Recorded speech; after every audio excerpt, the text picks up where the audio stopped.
Hai, selamat pagi. Perkenalkan, nama saya David Pinantong, NIM 222-1018. Di sini saya akan memenuhi tugas mata kuliah manajemen jaringan.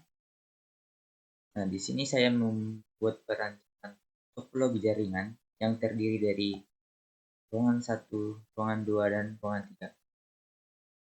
Pembagian ruangannya itu, ruangan pertama merupakan ruangan aplikasi yang terdiri dari 2 laptop serta 1 PC. Nah, seluruh perangkat dalam ruangan ini terhubung ke switch 0 dan koneksi wireless disediakan melalui access point. Ruangan ini menggunakan alamat jaringan pada subnet 192.168.1.0 garis miring 24 dengan gateway yang terhubung langsung ke router. Ruangan kedua merupakan ruangan teknisi atau bagian IT. Di ruangan ini terdapat 2 PC, 1 laptop, dan 1 server yang berfungsi sebagai pusat layanan seluruh perangkat tersebut ke switch dan menggunakan access point sebagai jalur koneksi nirkabel untuk laptop. Subnet yang digunakan untuk ruangan ini adalah 192.168.20.0/24. Nah, untuk servernya saya menggunakan IP 192.168.1.2 dan gateway-nya 192.168.1.1. Nah, ruangan ketiga ini difungsikan sebagai ruangan rapat atau umum yang terdiri dari 3 laptop yang semuanya terkoneksi secara wireless melalui access point. Semua perangkat dalam ruangan ini terhubung ke switch 2 dan berada dalam subnet 192.168.30.0/24. Nah, untuk tahap konfigurasinya itu semuanya dilakukan di router. Pertama kita klik 2 kali router, baru ke CLI. Nah, di sini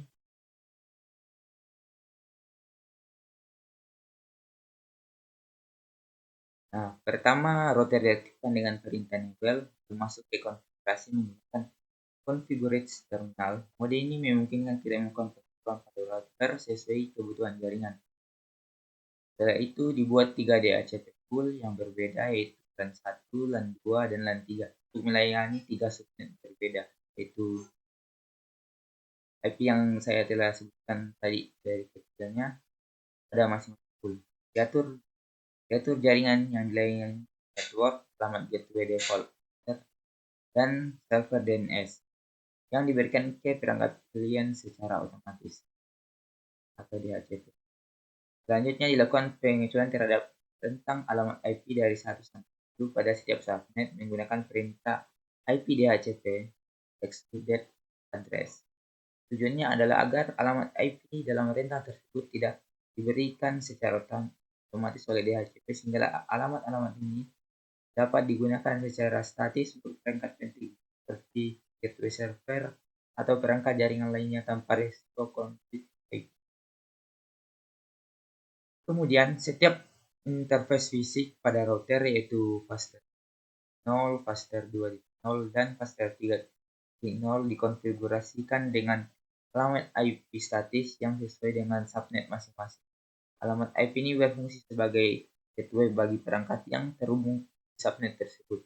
Perintah not shutdown digunakan agar interface tersebut diaktifkan dan siap menerima koneksi. Terakhir, setelah seluruh penggunaan selesai, perintah N digunakan keluar dari mode konfigurasi dan wait digunakan untuk menyimpan konfigurasi agar tetap tersimpan secara permanen dan tidak hilang setelah router di restart. Nah, di sini saya akan mencoba uji koneksi. Mungkin dari ruangan 1 ke server ruangan 2. Pertama kita klik 2 PC, lalu masuk ke desktop, lalu baru masuk ke command prompt. Ini saya masukkan pin 192.168.0.0 1.2.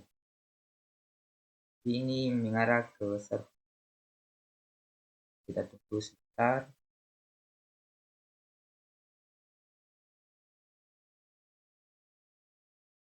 Baik, uji koneksinya berhasil ya. Bisa kita lihat pada tampilan ini. Nah, selanjutnya kesimpulan. Jaringan ini berhasil dibangun menggunakan topologi tree yang terstruktur dengan satu router sebagai pusat dan 3 switch sebagai cabang ke masing-masing ruangan. Konfigurasi DHCP pada router memungkinkan pembagian IP otomatis untuk setiap subnet sehingga memudahkan pengolahan alamat IP. Penggunaan 3 subnet berbeda membantu dalam segmentasi jaringan yang meningkatkan keamanan dan efisiensi antara perangkat. Di setiap akses point berhasil konfigurasi dengan SSID berbeda dan perangkat wireless dapat terhubung dengan baik ke jaringan sesuai ruangan masing-masing. Routing antar subnet berjalan lancar, ditunjukkan oleh keberhasilan uji koneksi antara perangkat lintas ruangan. Simulasi menunjukkan bahwa kombinasi antara koneksi kabel dan nirkabel dalam jaringan T ini dapat secara efektif apabila konfigurasi dilakukan dengan tepat. Baik, sekian dulu dari saya. Jika ada kesalahan atau kata-kata mohon dimaafkan. Sekian dan terima kasih.